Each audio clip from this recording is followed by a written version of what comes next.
somewhere in the hill country of central Virginia, in a county seat that barely warranted a name on most maps of the 1840s. A surveyor named Elias Corder was engaged to verify the boundary lines of a land grant that had passed through 4 generations of the same family. The work was routine, or so it was supposed to be. But when Corder removed the framed map from the wall of the old county clerk's office, the one that had hung there since before anyone in town could remember, he found something that stopped him cold. Behind that map, pressed flat and folded into a near-perfect square, was a second map, older, drawn in a different hand, covering the same territory, but showing roads that had never been built, property lines that didn't match any deed on record, and at the center, a marking that no one in that office could explain, a large parcel of land, nearly 400 acres, that bore no owner's name, only a symbol, a small, careful drawing of an iron key. Within a week, 3 men who had seen that second map were dead. Within a month, the map itself had vanished from the county records, and the land it depicted, that nameless 400 acres, remained to this day beyond the edge of what most people in that county were ever willing to discuss out loud. Before we continue with the story of Elias Corder and the buried map of Greystone County, subscribe to this channel if you haven't already. Hit the notification bell so you never miss a story like this one. And tell us in the comments, what state are you watching from tonight? The answer to what that map was hiding required digging into the kinds of records that powerful men in Antebellum, Virginia, had very good reasons to keep buried. To understand what Elias Corder stumbled into, you have to understand what Virginia looked like in the 1840s. Not the Virginia of textbooks, with its rolling plantations and stately porticos, but the Virginia that existed just beneath that surface. The one built on arrangements that were never meant to be written down, on boundaries drawn in private meetings rather than courtrooms, on agreements sealed with handshakes between men who trusted silence more than law. Greystone County, the name used here to protect the specific location, which remains a matter of some sensitivity among local historians, sat in the central Piedmont, far enough from Richmond to operate with a degree of independence, close enough to feel the reach of the state's political machinery when it suited those in power. It was tobacco country gone partly to seed by the 1840s, the land exhausted after 2 generations of monoculture farming, the soil thin and reddish, brown and prone to washing out in heavy rains. The county seat had a courthouse, 2 taverns, a general store, a church of the Baptist persuasion, and a population of perhaps 900 white citizens registered in the 1840 census, along with an unregistered and largely invisible population of enslaved men and women whose numbers were nearly equal. The county clerk at the time was a man named Harwell Pute.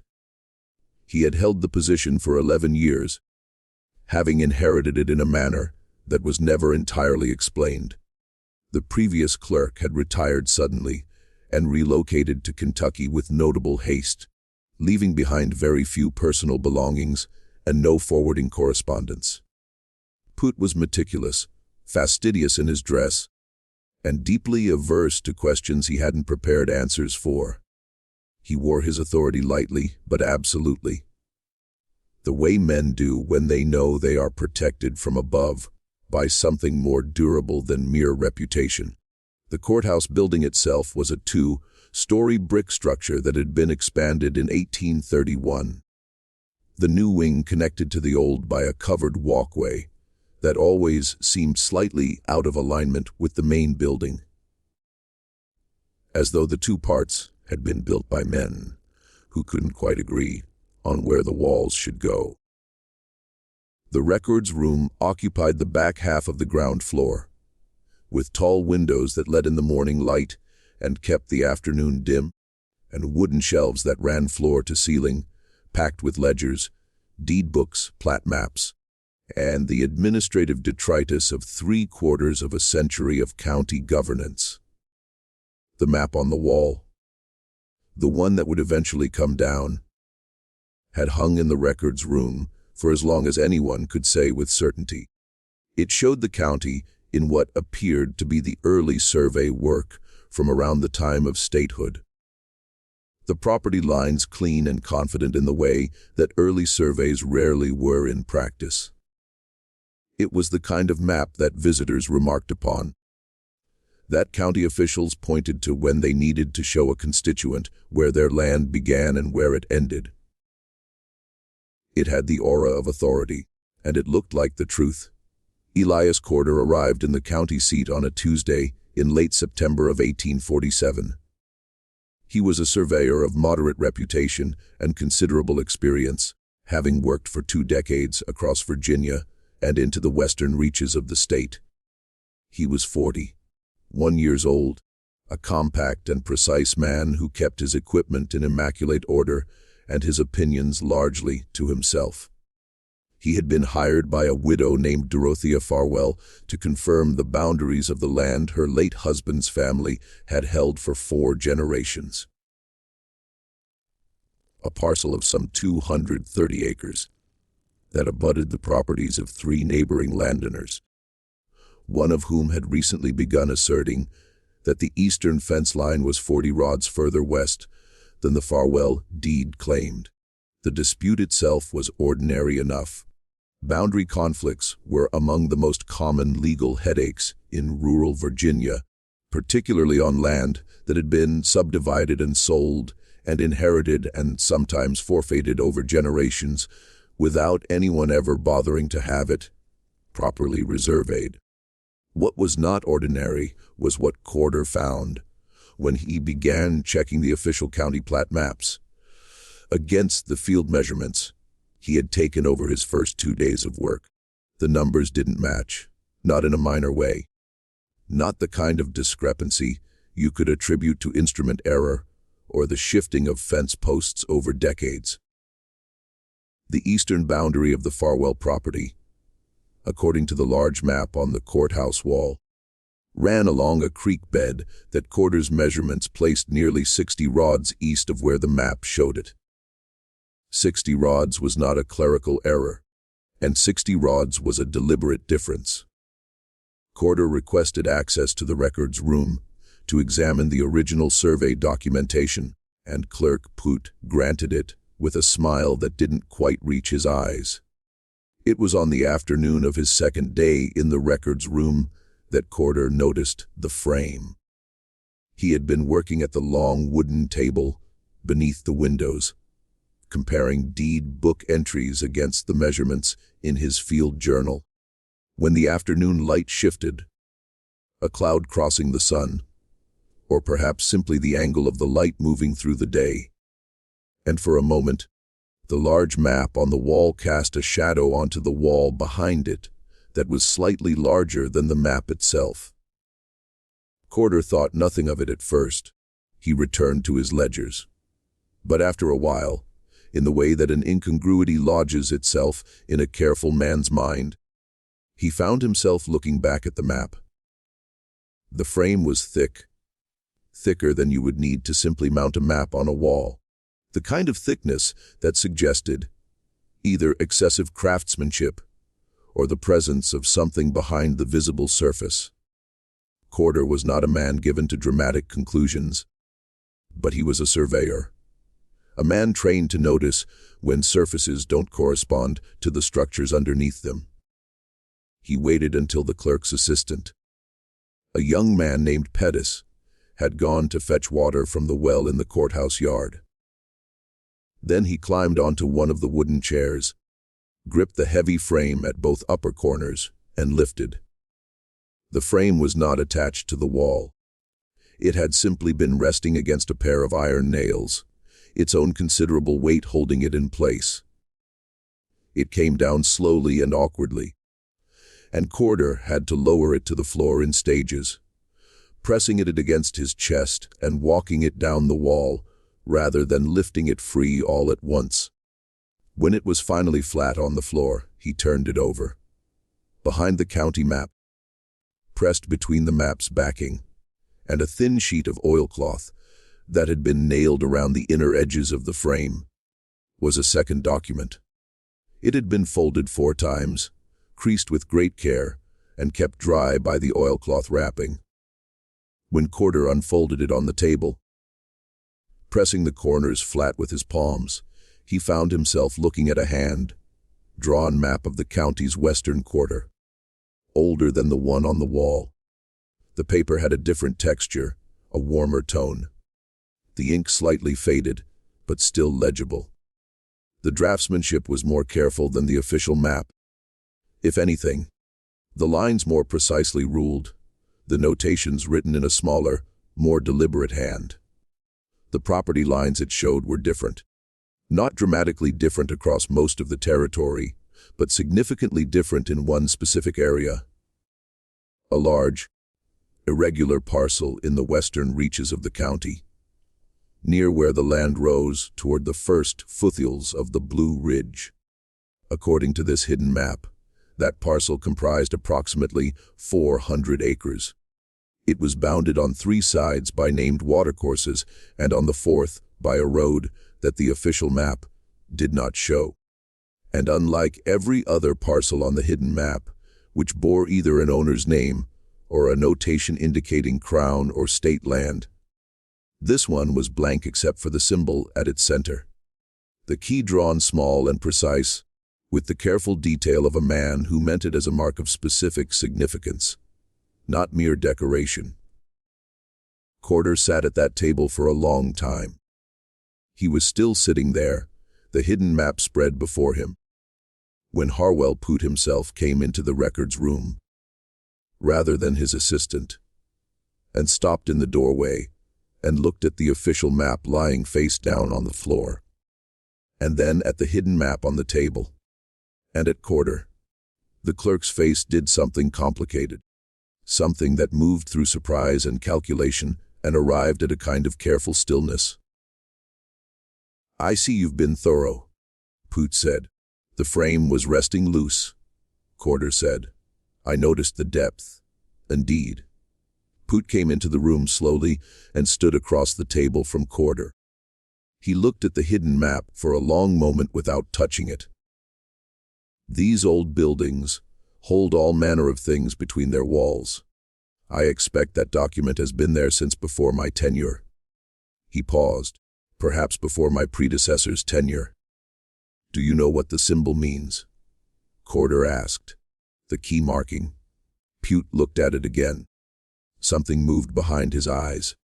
"I do not," he said, in the tone of a man who has decided that the most effective lie is a very short one. Corder folded the hidden map, placed it at the edge of the table, and made a notation in his field journal. Not of what he had found, but of the time, the date, the light conditions in the room. The kind of notation that a careful man makes when he suspects he may need to account later for exactly where he was and what he observed. He left the courthouse that evening and returned to his room at the larger of the 2 taverns. He sat up late writing a letter to a colleague in Richmond, a man named Solomon Trask, who had surveyed the western quarter of the county some 20 years earlier. He described the hidden map in detail and asked Trask what he knew about any survey work in that part of the county that might have been conducted outside of the official record. He sealed the letter and arranged for it to be taken to the post road the following morning. He was still asleep when someone entered his room in the night. He heard nothing. He would later tell his daughter, in a letter written from another county in another state, some years after the events in Greystone, that he had woken just before dawn with the strong and unshakable sense that someone had been in his room while he slept. His field journal, which he had placed on the writing table beside his bed, was in a slightly different position. Not dramatically different, just rotated a few degrees. the spine no longer parallel to the table's edge, the way it always was when he set it down. The notation he had made in the records room was intact. The letter he had written to Solomon Trask was gone. Not taken violently, simply gone. The place where he had left it beside the journal now empty. The seal he had pressed into the wax, leaving a faint impression in the wood of the table where it had rested. Solomon Trask never received Corder's letter. Whether it was intercepted before it reached the post road, or somewhere along the route, or whether Trask received it and was persuaded, by means that Trask never made explicit, to deny having done so, is a question that the surviving record cannot answer. What is known is that when Corder attempted to contact Trask again, through a mutual colleague some weeks later, Trask responded only that he had no correspondence from Corder and no knowledge of any unofficial survey work in Greystone County's western quarter. Trask died in the winter of 1848, 4 months after Corder's visit to the courthouse. The cause of death was listed as a fever that had been going through Richmond that season. He was 63 and had been in reasonably good health. His wife reported to the colleague, who inquired that Trask had received a visitor at his home 2 weeks before he fell ill. A man she had not seen before and did not see again, who had come alone and spent nearly 2 hours in Trask's study. Trask had been quiet for several days after that visit, she said. Not his usual quiet, but a different kind. The quiet of a man trying to decide something.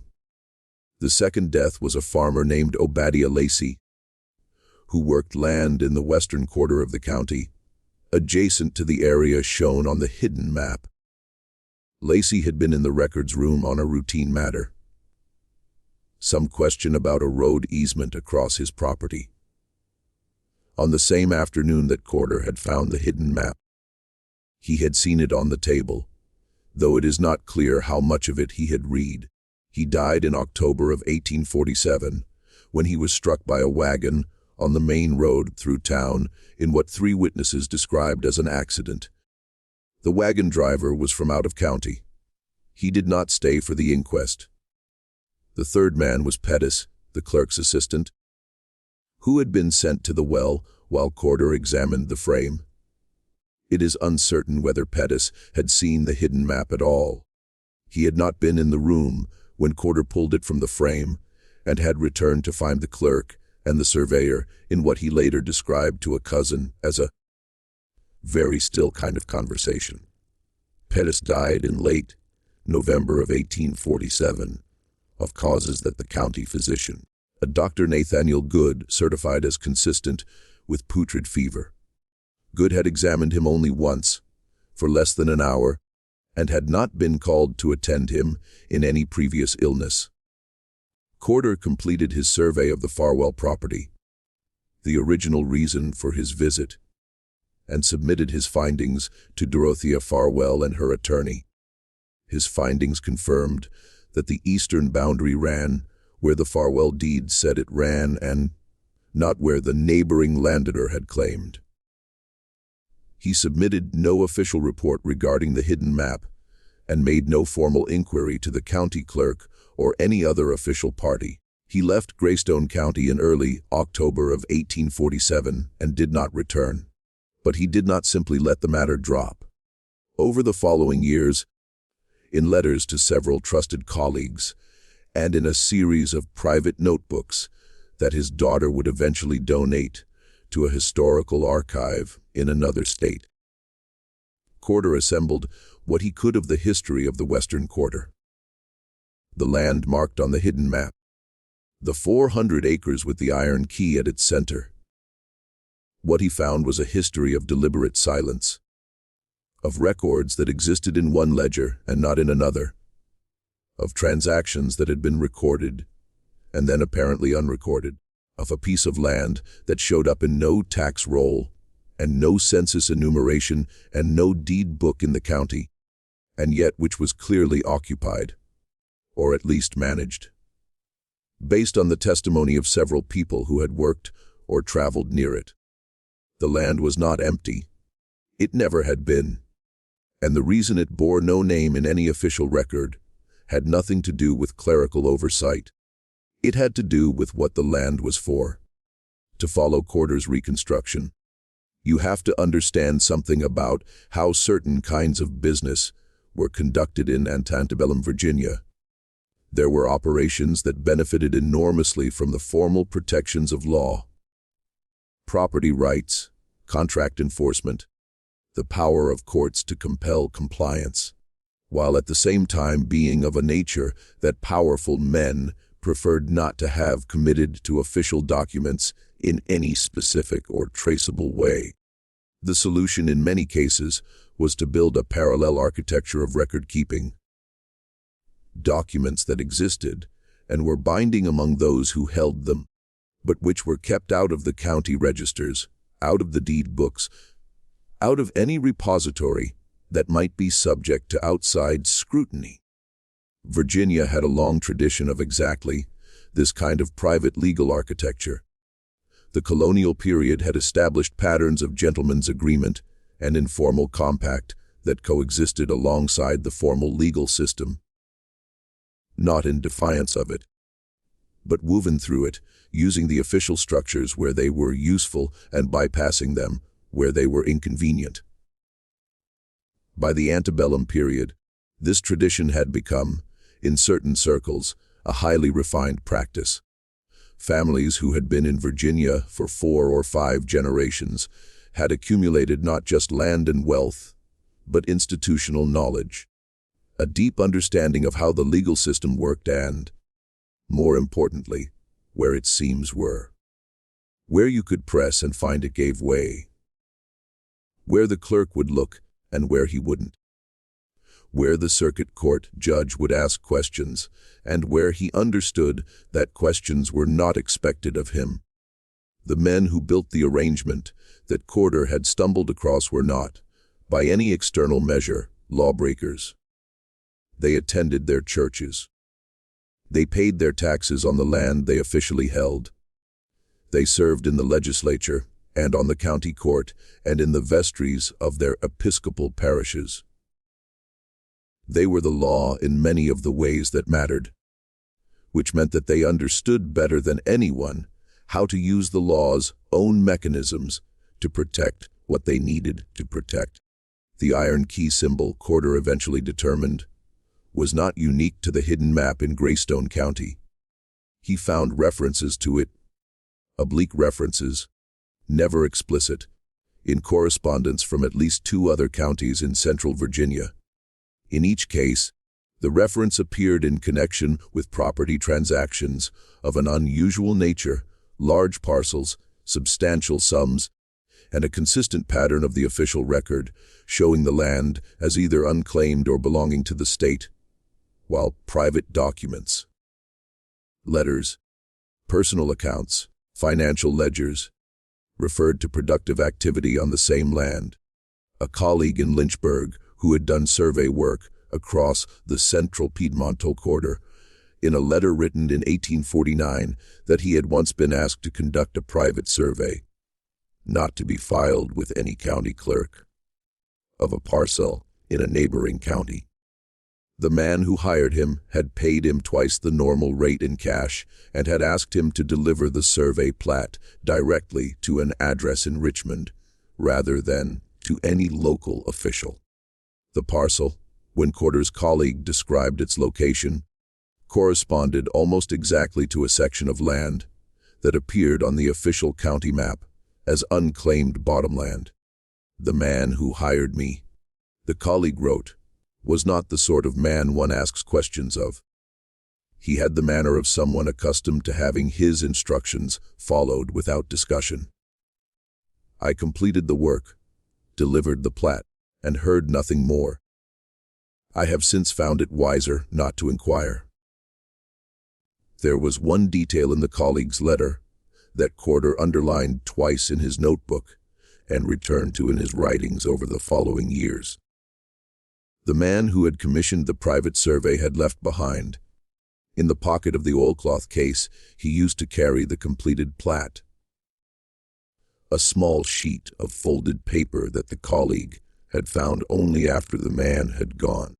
On that paper, in the same careful hand that had appeared on the commission documents, was a list of initials, 7 of them, arranged in a column, and beside each set of initials, a number.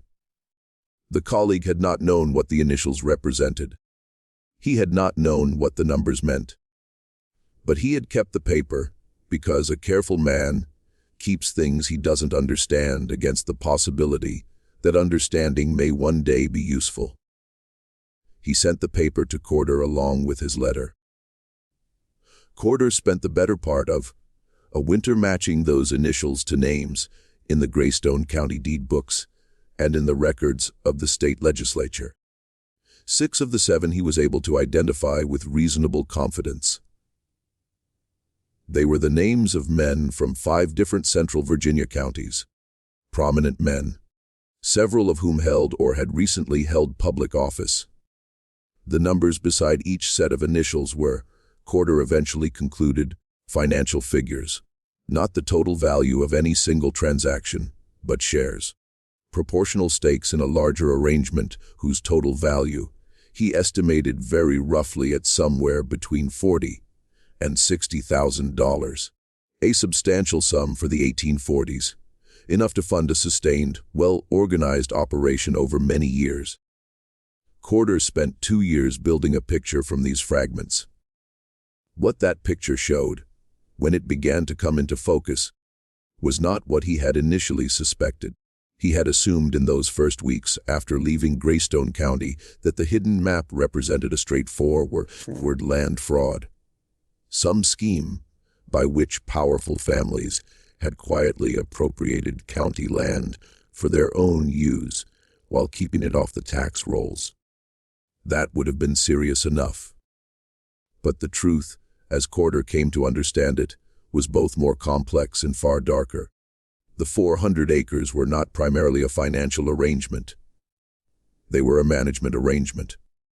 And in Virginia in the 1840s, the movement of enslaved people was one of the most carefully managed aspects of plantation economics. Enslaved men and women could be sold, hired out, transferred, held as collateral mortgaged, and traded in ways that the law both enabled and, to some degree, constrained. But there were aspects of this management that even the most permissive legal framework created awkwardness around. Particularly when the men involved belonged to prominent families, held political office, or had reputations to protect in the drawing rooms of Richmond and Washington. Consider the specific legal complications that could arise from an estate in transition. When a patriarch died, his enslaved people became part of the estate, subject to probate, potentially visible to creditors, listed in inventories that became part of the court record. If that estate had debts, creditors could petition for access to the estate's human property. If the will was contested among heirs, the disposition of enslaved people became subject to litigation. If there were mortgages, and there were always mortgages, the plantation economy ran on credit. The mortgages had legal claims that could, in theory, be pressed. In theory. In practice, the men who held those mortgages and the men who controlled those estates were often the same class of people, connected by the same web of family relationships, business partnerships, and social obligations. They managed these complications informally among themselves, without resort to the courts when they could avoid it. But sometimes the complications outran the informal management, and sometimes a transaction needed to happen. Needed to happen quickly. Needed to happen without any paper trail that might be discoverable. And there was no clean legal mechanism for it. That was what the 400 acres were for. The land marked with the iron key was, Corder came to believe, a kind of intermediary space, a holding place, a piece of territory that officially did not exist in any legal record, and therefore could not be the subject of any legal inquiry. where certain transactions and certain people could be kept without appearing in any document that might be subpoenaed, examined, or later introduced as evidence. The families whose money and whose instructions had created and maintained this space were not minor figures.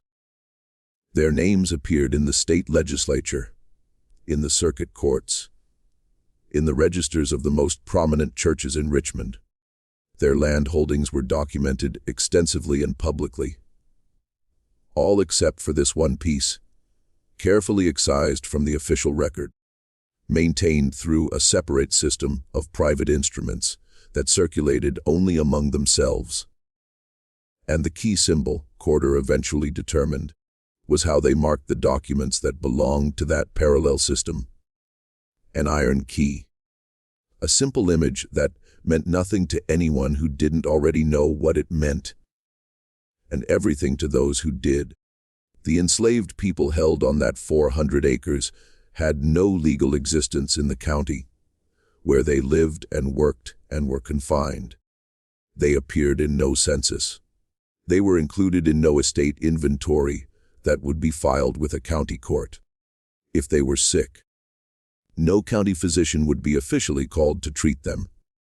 If they died, no county register would record their death. They existed in a space that the law had effectively rendered invisible. Not because the law didn't apply to them, but because the men who controlled both the land and the law had arranged things so that the law simply had no occasion to look. This was not, Corder was careful to note in his private notebooks, a unique arrangement. It was an extreme and particularly well-organized version of practices that existed in various forms across the antebellum South. What made the Greystone situation distinctive was the degree of coordination it represented, the number of prominent families involved, the sophistication of the parallel record-keeping system, and, most significantly, what happened when the arrangement began to come under threat. In the spring of 1851, 3 years after Corder had left Greystone County, a Methodist circuit preacher named Josiah Drummond began traveling through the county's western quarter. Drummond was not a man who went looking for trouble. He was in his mid-40s, a circuit rider who had worked the Virginia Piedmont for 15 years. A man of sincere, if uncomplicated, faith, who saw his role as bringing the word to people in isolated rural areas who had no regular access to church services.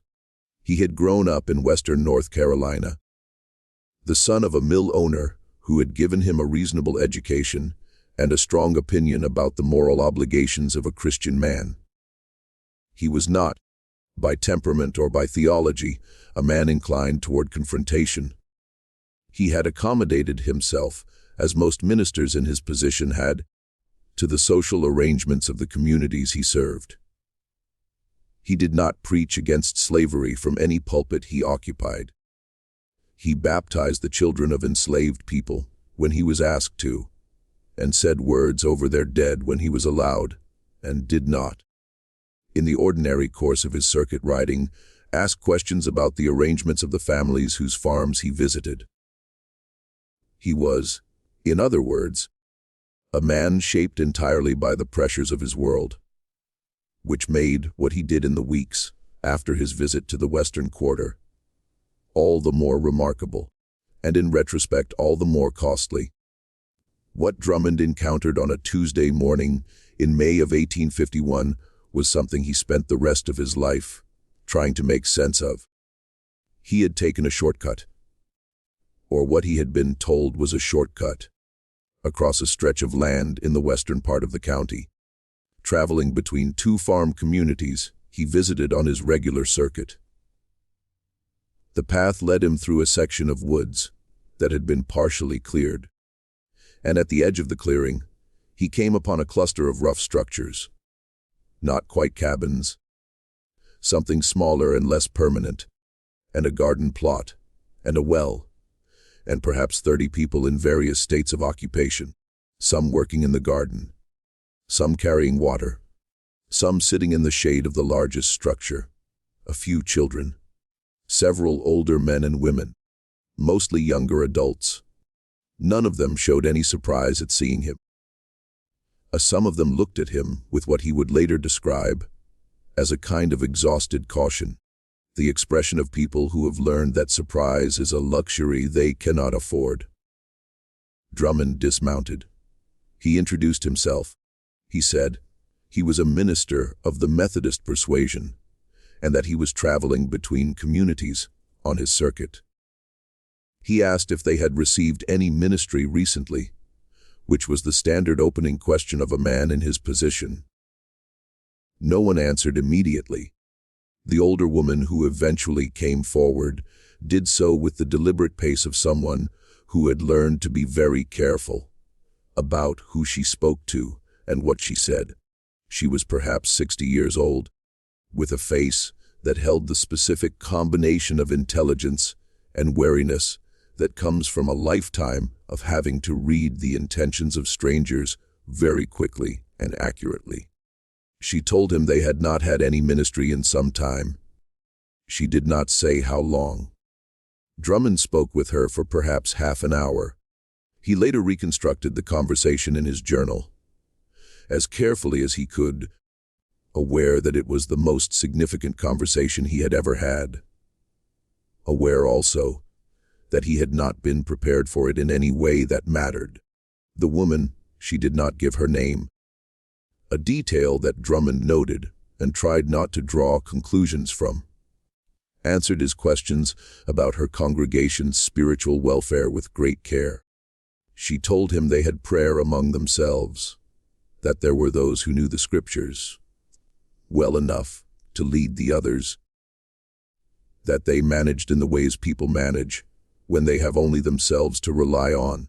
She said this without bitterness and without particular emphasis, simply as a statement of fact.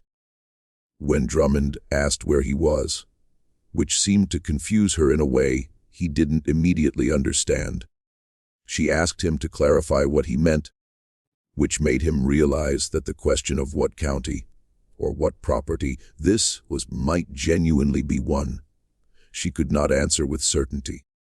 She told him it was Virginia.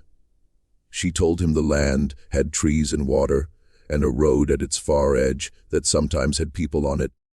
She told him these things, as if they were the relevant coordinates of the world, which, in her circumstances, they were. Drummond gave what service he could, prayer, conversation, what he carried with him in his saddlebag in the way of practical goods, and then continued on his way. He debated with himself for the following several days about what he had seen and what, if anything, his obligations were.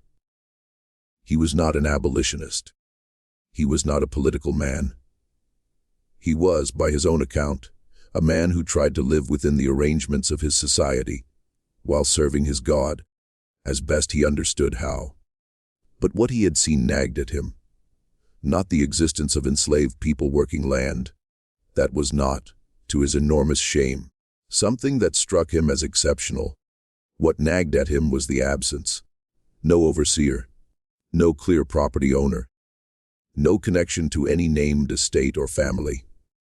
These people existed in a kind of administrative nowhere, with no one officially responsible for them, which meant, among other things, no one officially accountable for what happened to them. He wrote a letter to the Methodist Conference in Richmond. He described what he had seen without speculating on its legal implications and asked whether the conference had any information about charitable or missionary work being done in that part of the county. He received a polite reply 2 weeks later, informing him that no such work was currently being conducted and expressing confidence that the people he described were no doubt properly situated on a legally held property and receiving appropriate care. He wrote a second letter. This one he addressed to a member of the state legislature whose name he knew, a man with a reputation for at least nominal concern for the welfare of enslaved people in the more formal sense of ensuring that they were not subject to conditions that might create social disorder. This letter was returned to him unopened, with a notation on the envelope that the gentleman was traveling and not receiving correspondence. He wrote a third letter to a newspaper in Richmond. This letter was not published. In June of 1851, Drummond's presiding elder, a man named Augustus Fell, summoned him to a meeting in Charlottesville and informed him, with evident discomfort, that Drummond's circuit assignment was being changed, effective immediately. He would be moving to a circuit in the far southwest of the state, near the Kentucky border. The reassignment had been requested, Fell told him, by several prominent members of the Methodist Conference who had concerns about Drummond's conduct on his current circuit. He was not more specific than that. Drummond went. He was a man who believed in institutional authority, who had spent his life working within structures he had not built and could not by himself dismantle. But before he left, he paid one more visit to the western quarter of Greystone County. The clearing was empty. The rough structures were still standing, but they had been stripped of whatever had been in them. The garden plot had been turned over, the well covered with planks. Whatever had been there was gone. He later wrote in his personal journal, a document that survived in the possession of his family and was eventually donated to a Methodist archive, that the speed with which the clearing had been emptied disturbed him more than anything else he had witnessed. It required foreknowledge, he wrote. Someone knew I had written those letters before any of those letters could have been answered. The only explanation I can conceive is that someone who received one of my communications informed the relevant parties of what I had written, and those parties acted with an efficiency that suggests they had long anticipated the need to do precisely this. He paused in his journal and then wrote, I have no power in this matter. I do not know that any power available to me would be sufficient to the task. I write this so that the fact of what I witnessed will survive, should the day ever come when surviving is enough. This is the part of the story where most people would expect an investigation to begin. A man of the cloth had written letters. He had documented what he saw. He had made his concerns known through official channels. But in Virginia in 1851, the question was never whether someone would investigate. It was who had the power to ensure that no investigation ever took place, and whether that power was sufficient. If this story is getting under your skin, if you're starting to understand why certain kinds of records go missing and why certain men died so quietly, hit that like button. Leave us a comment with your theories, and let's keep going together. Because the map was still out there, and someone still knew where to find it. The man who connected all of it. The hidden map, the iron key symbol, the parallel record-keeping system, and the clearing in the western quarter, was not Elias Corder, though Corder had come closest. He was a younger man, a lawyer's clerk named Festus Albright, who had grown up in Greystone County, left for Richmond at 18, and returned in 1854 at the age of 28 to settle his deceased mother's estate. Albright's mother had been the widow of a man who worked in the county records office in an unofficial capacity before Puig's tenure, a kind of deputy clerk who handled overflow work during busy periods. She had kept in a wooden box in her bedroom a collection of her late husband's papers. Not official documents, but the small debris of a working life. Notes, drafts, correspondence, the things a man accumulates when his work involves handling other people's papers day after day. Among those papers, Albright found a letter. It was addressed to his father and dated 1834, 13 years before Corder's visit. It was from a man named Renwick Holloway, and it explained, in language that was careful but not carefully enough coded, what the iron key symbol meant and why the map behind the frame had been placed there. Holloway was, Albright determined after a week of cross-referencing the county deed books, a land agent who had worked for a consortium of families in the 1820s and 1830s. He had been, in essence, the architect of the parallel system, the man who had designed the arrangement by which the 400 acres and several similar parcels in neighboring counties were kept out of the official record while remaining fully functional as managed properties. The letter to Albright's father was, Holloway explained in it, a kind of insurance policy. He was writing it because he had come to distrust the men he worked for. Specifically, he had come to fear that if the arrangement ever came under scrutiny, if any official inquiry ever reached the point where someone needed to be held accountable, the families would sacrifice him without hesitation. He was not a man of their standing. He had no political protection. He would be the one left explaining documents that carried other men's instructions but his own signature. He had hidden the map, he wrote, and sent copies of several key documents, the original survey plat, the private deed instruments, the financial records of the arrangement, to a small number of trusted intermediaries, of whom Albright's father was one. He had done this not with any intention of immediate exposure, but as a deterrent. The families knew that he had placed these documents in other hands. As long as they understood that destroying him would not destroy the evidence, they had reason to leave him alone. It had worked for a while. Holloway had died in 1839 of what the county records called inflammation of the lungs. He was 51. His letter to Albright's father had been written in the winter of 1834, 5 years before his death. And whether that death was natural or assisted by the families he had worked for is a question that the record cannot resolve.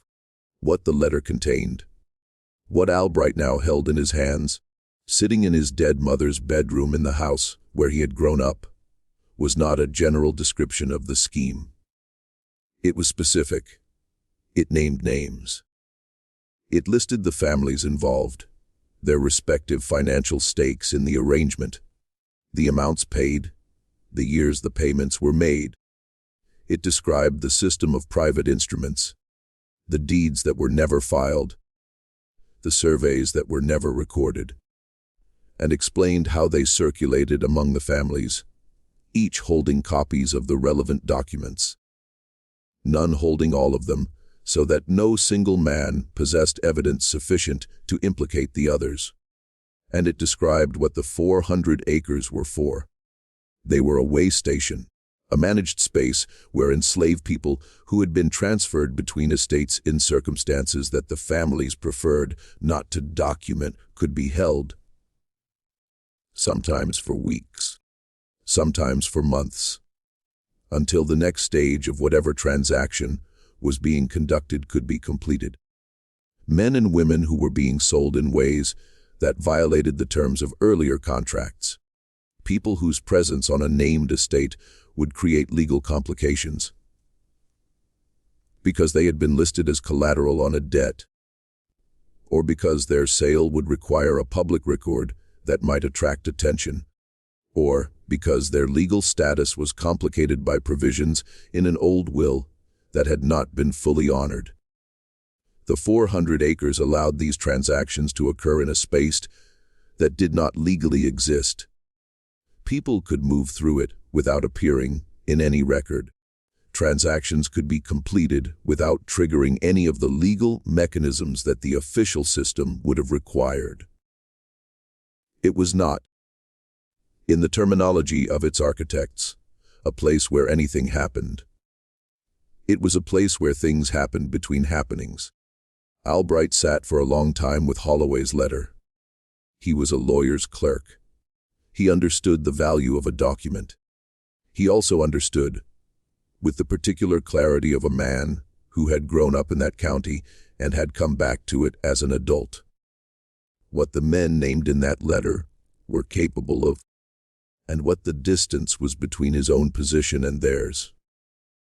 He did not go to the county courthouse. He did not go to the circuit court in the next county. He did not write to the newspaper in Richmond, having presumably heard what had happened to Drummond's letter 3 years earlier. He copied the letter 3 times in his own hand and sent the copies to 3 separate people in 3 separate cities, with instructions that they were not to be opened or acted upon unless Albright himself failed to contact them within 60 days. Then he went to see Harwell Poote. The meeting between Albright and Poote was never directly documented, but its outcome is recoverable from circumstantial evidence. Within 2 weeks of Albright's return to the county, the boundary dispute that had brought him there, his mother's estate, was resolved entirely in his favor without litigation, by a quiet agreement among the affected parties. And within a month, Albright had left the county and returned to Richmond, where he took a position with a law firm that was notable mainly for having no connections to Greystone County or its prominent families. He never wrote publicly about what he had found. He never filed any legal action. He never sent the copies of Holloway's letter to anyone beyond the 3 recipients who held them as insurance. But he kept his own copy, and when he died in 1891, at the age of 65, his papers, including Holloway's letter and Albright's handwritten copies of it, along with a brief personal account of his meeting with Poote, passed to his daughter, who was a woman of considerable intelligence and very little patience for the arrangements of powerful men. She took the papers to a journalist in 1893. The journalist published a story, not in Richmond, where the families still had reach, but in a newspaper in Philadelphia, at a time when the family's political power was considerably diminished and several of their principal members were already dead. The story ran in 3 installments, named the families involved, and reproduced substantial portions of Holloway's letter. The response in Virginia was what might be predicted: denial. A few heated letters to other newspapers, and a silence that gradually thickened into the kind of settled historical forgetting that powerful institutions are very good at maintaining. No one was prosecuted. No legal action was taken. The families whose names appeared in Holloway's letter, or their surviving descendants, issued no public statements, and the map itself, the hidden map that Elias Corder had pulled from behind the frame in 1847, was never recovered. When the county records room was reorganized and its holdings transferred to a newer facility in the 1880s, the large map from the courthouse wall was cataloged and moved. The frame was discarded. Whether the hidden map had already been removed by Poote, by someone acting on the family's instructions, or by some other party in the 40 years between Corder's visit and the reorganization, no record shows. It was simply not there, just when we thought the worst of it was contained in a single county, in a single set of documents. The deeper you go into this story, the more you realize that what happened in Greystone wasn't an aberration. It was a system, and systems don't leave clean endings. Watch. If this story is giving you chills, share this video with a friend who loves dark mysteries. Hit that like button to support our work, and subscribe to this channel so you never miss a story like this. Let's find out together what happened to the land and to the people who were never supposed to be recorded. The 400 acres in the western quarter of Greystone County were eventually absorbed into neighboring properties. In the years after the Civil War, the legal mechanisms by which this occurred are, characteristically, somewhat obscure. A combination of adverse possession claims, state land grants in the Reconstruction period, and the kind of quiet transaction that takes place when no one with standing to contest it is in a position to know they should. The rough structures that Drummond had found in 1851 had long since collapsed or been dismantled. The well was filled in. The garden plot had returned to scrub and then to young growth timber. By the 1880s, a man walking that land would have found very little to suggest that it had ever been anything other than overgrown Piedmont forest. Second, growth oak and hickory coming back in, where the light was good. The soil still thin and reddish and exhausted. Elias Corder died in 1879 in a different state, having never returned to Greystone County, and having never made public any of his findings about the hidden map, his private notebooks. The ones his daughter eventually donated to a historical archive contain the fullest surviving account of what he saw and what he was able to reconstruct. They are careful, precise documents. They're written in the same methodical hand that he used for his survey field journals. At no point do they speculate beyond what the available evidence supports. At one point, near the end of the final notebook, Corder wrote a single paragraph that stands out from the rest of the text. I have been asked on occasion what I believe happened to those people, the ones on the land, the ones who existed in no record. I do not know. I have no way of knowing. That is the point of the arrangement, and it is the cruelest part of it. Not merely that they were held in that condition, but that the arrangement was specifically designed to ensure that no one would ever have cause to look for them. You cannot investigate a disappearance that has not been officially acknowledged as a disappearance. You cannot account for lives that were never counted in the first place. He wrote nothing more on the subject after that paragraph. The journalist who published the 1893 story in Philadelphia, a woman named Harriet Copeland Marsh, one of the relatively few female journalists working at a major American newspaper at the time, pursued the story for 2 additional years after the initial publication, attempting to locate any surviving testimony from people who had been held on the 400 acres or who had passed through it. She found very little. A few fragments of oral history passed down through families in the county that referred obliquely to the land in the western quarter as a place people didn't go near and didn't discuss. An elderly man in a county town who told her that his grandfather had said that the worst thing about certain kinds of secrets was not that they were hidden, but that hiding them required so many people's cooperation. And that cooperation, once given, was very hard to withdraw. Copeland Marsh's follow-up articles were never published. She left the newspaper in 1895 for reasons that her colleagues at the time described as personal, but that she herself, in a letter to a friend, attributed to the fact that her editor had received several visits from men she described only as connected, in ways I could not fully trace, to the Virginia interests I had been writing about. She kept her research notes. They passed, along with her other papers, through 2 generations of her family before being donated to a university archive in the 1960s. They remain there, available to researchers in a collection that sees perhaps a dozen visitors a year. The hidden map was never found. In the county that was once called Greystone, a county that still exists, still has a courthouse, still has a records room where deed books line the shelves, there is no official acknowledgement of any of this history. There is no plaque, no historical marker, no notation in the county's published histories.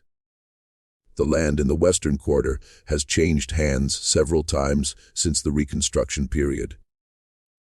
It is currently divided among several private owners, none of whom, so far as anyone has been able to determine, knows what the land was used for 150 years ago, and the families whose names appear in Holloway's letter are known.